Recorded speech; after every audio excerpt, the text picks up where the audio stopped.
Thank you for tuning in to the best parenting show on the internet, Post Daily Dose. It's the Post. It's the Post. It's the Post. The Post Daily Dose. It's the Post. It's the Post. It's the Post. The Post Daily Dose. It's the Post. It's the Post.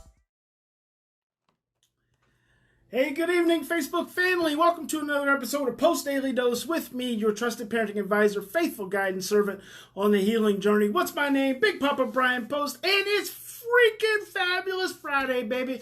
Freaking fabulous Friday, freaking fabulous Friday, freaking fabulous Friday, freaking fabulous Friday. And I hope you had a fantastic week. Tonight's episode, we're going to talk about the importance of structure. It's a very, very important component to creating regulation in your home. But before I do that, I want to give a big shout out to Suzanne Miller in Scotland, who's one of our certified trauma-informed teachers, and she is in Scotland, and she is just, shaking and baking. She's been getting a little resistance because she doesn't have all the degrees and all the letters behind her names, but she knows her stuff, and she's passionate, and she's worked with kids for years and years and years, and so she's taken the post-love-based model and the trauma-informed certification, and she's teaching it in Scotland, and she's touching people and changing lives, and that's just amazing. So just want to give a shout out to Suzanne. Also want to give a shout out to Elaine Spicer in Indiana, who has started a nonprofit for helping children, helping families learn how to work through trauma using a love-based approach. So I want to congratulate Elaine on that. I've been knowing Elaine for about 20 years, and she's just always been diligent. She's been a faithful follower and supporter of the Post model, and now she's going to be out there creating a program for kids in her area. Hang on just a moment. I didn't put my, hello there, Opal Fayetta. I didn't put my phone on vibrate, so it might vibrate and some phone calls come through sometimes. But anyway, Elaine's out there shaking and baking. Hang on just a minute, and I'll actually pull up Elaine. What did Elaine say?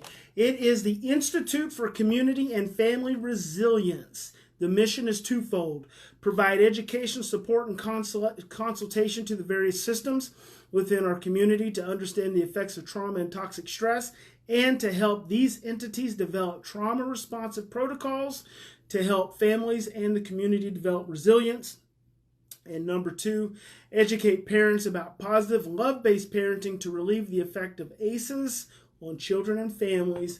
And Elaine will also, hello there, Jill, and hello, darling. Elaine will also be at the Post Parenting Camp this summer, Post Parenting Camp 2019, as a coach. So you guys who get to come will be getting to spend some time with Elaine. Just a wonderfully wise, contemplative, passionate woman. And I'm actually going to be working with her son, Gabe Stahl, who's in Indiana as well, and he's going to be providing some stories to our trauma-informed handbook that I'm working on with Dr. Tricia Bridgewater. So just a little update for you. So let's talk about structure, guys. Here's the thing. It is so easy, and especially with summer coming up, it is so easy to let your kids just kind of run amok and not really. They've had the structure of school all year long, and Darlene says, I need to take the camp on the road, specifically Ontario, Canada. Okay, Darlene, I'm going to keep that in mind. I am going to be in Calgary, Canada, week after next at Woods Home. So it's up north. It's not quite in Ontario, but it's pretty close. Calgary, Ontario, pretty close.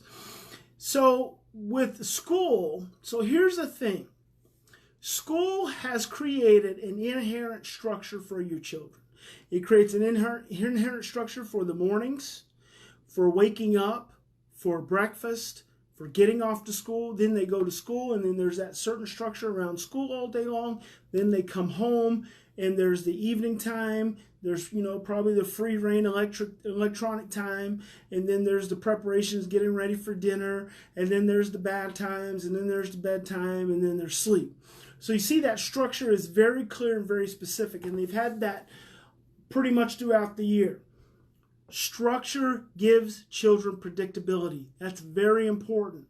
It is such an important core regulatory function. I would say that with your child who's 3 years old and older, I might even say 5 and older, that structure is as important as making sure they have food to eat. So when I talk a lot of times to parents whose children come home and they're easily dysregulated, their windows of tolerance are really small, and behavior episodes usually escalate on the way home or in the evenings. And so I always say, take your child a snack when you pick them up from school, or when they get home, have a snack available for them, because a lot of times if they haven't eaten, that's such a core regulatory function. Well, structure is just as important. I want you to think about that.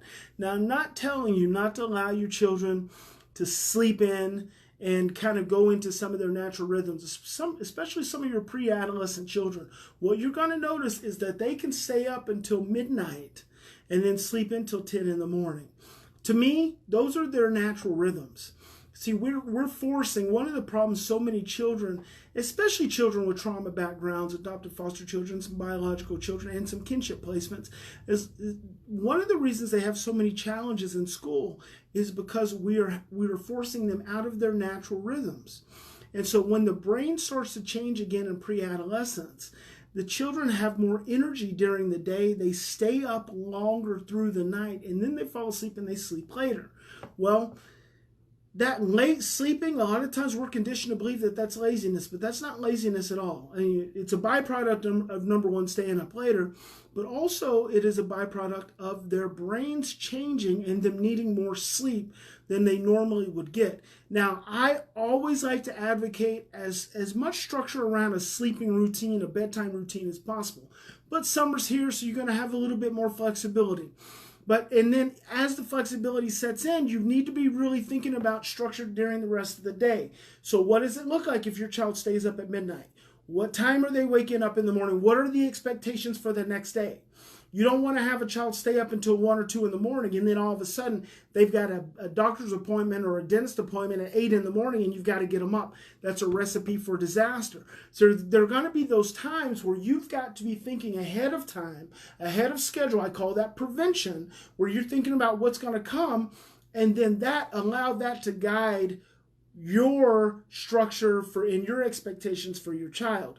But structure gives your child an automatic regulatory framework.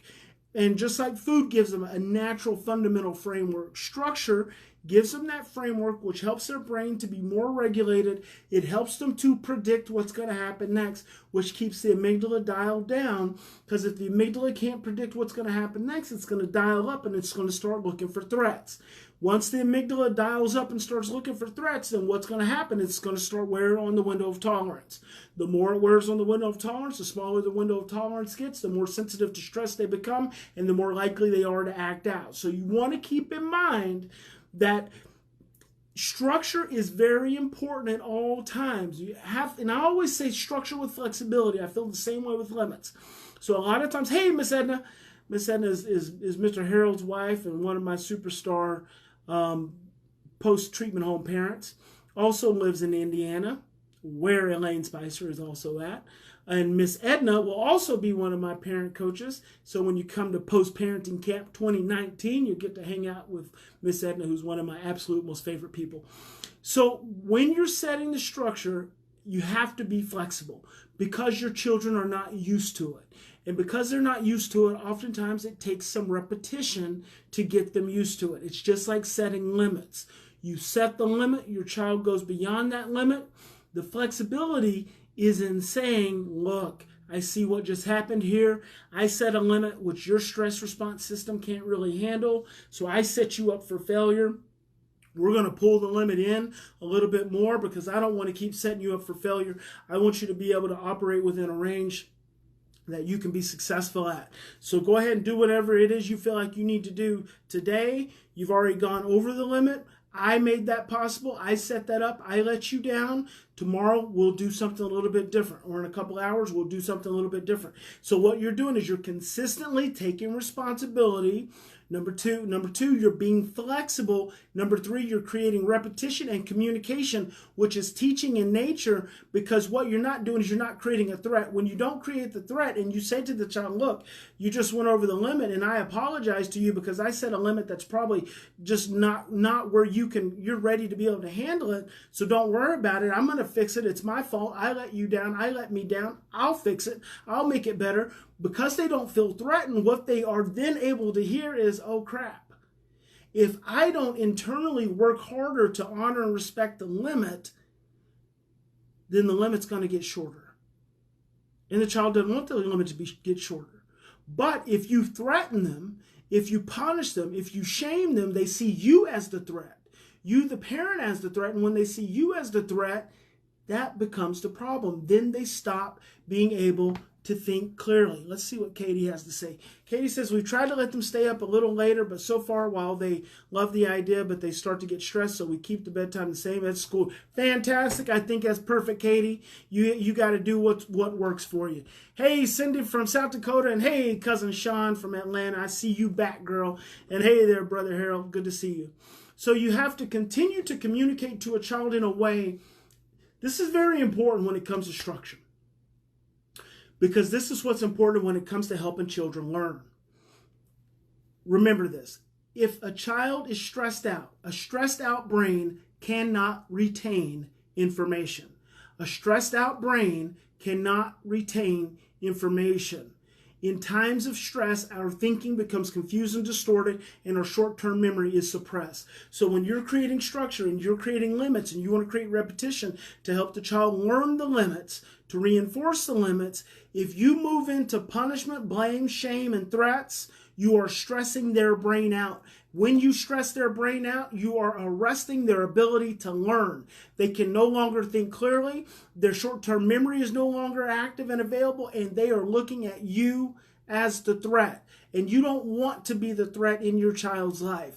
You want to be the safety figure. You want to be the secure figure. You want to be the person who is consistent and predictable and nurturing and loving. And even though they may not like you and they may not like the limit, and they may think you're ugly and they may think you're fat and they may think you got bad breath and you can't cook very well, all that's fine and well. Those are just words. You're still going to show up as that kind, loving, compassionate, empathetic, present, available figure. And as you're able to do that in the midst of their stress, that's what gets planted in their brainstem, and that's what they come back to. The next time you guys are in a stressful situation with one another, they're going to come back to the fact that you were kind, loving, supportive, and nurturing. So you got to keep being that person. So, guys, in any given situation, in any given moment, we always have two choices. We can continue to react from our same imprints of stress, fear, and overwhelm, or we can stop, we can slow down, we can take some deep breaths, and we can choose love. And I want you to be able to choose love in any given moment. Post Parenting Camp 2019, August 16th, 17th. Don't forget to get your free copy of From Fear to Love, feartolovebook.com. And that's it. Have a fantastic, freaking fabulous Friday, baby. Big Papa loves you. Hope you have a fantastic weekend. And I'll see you guys on Monday. We'll have some replays through the weekend. I think I told you I was going to do that last Friday, but I was on the plane traveling, so I didn't get a chance to do it. So this weekend we'll make sure we have some replays. Okay, God bless. We'll talk to you soon.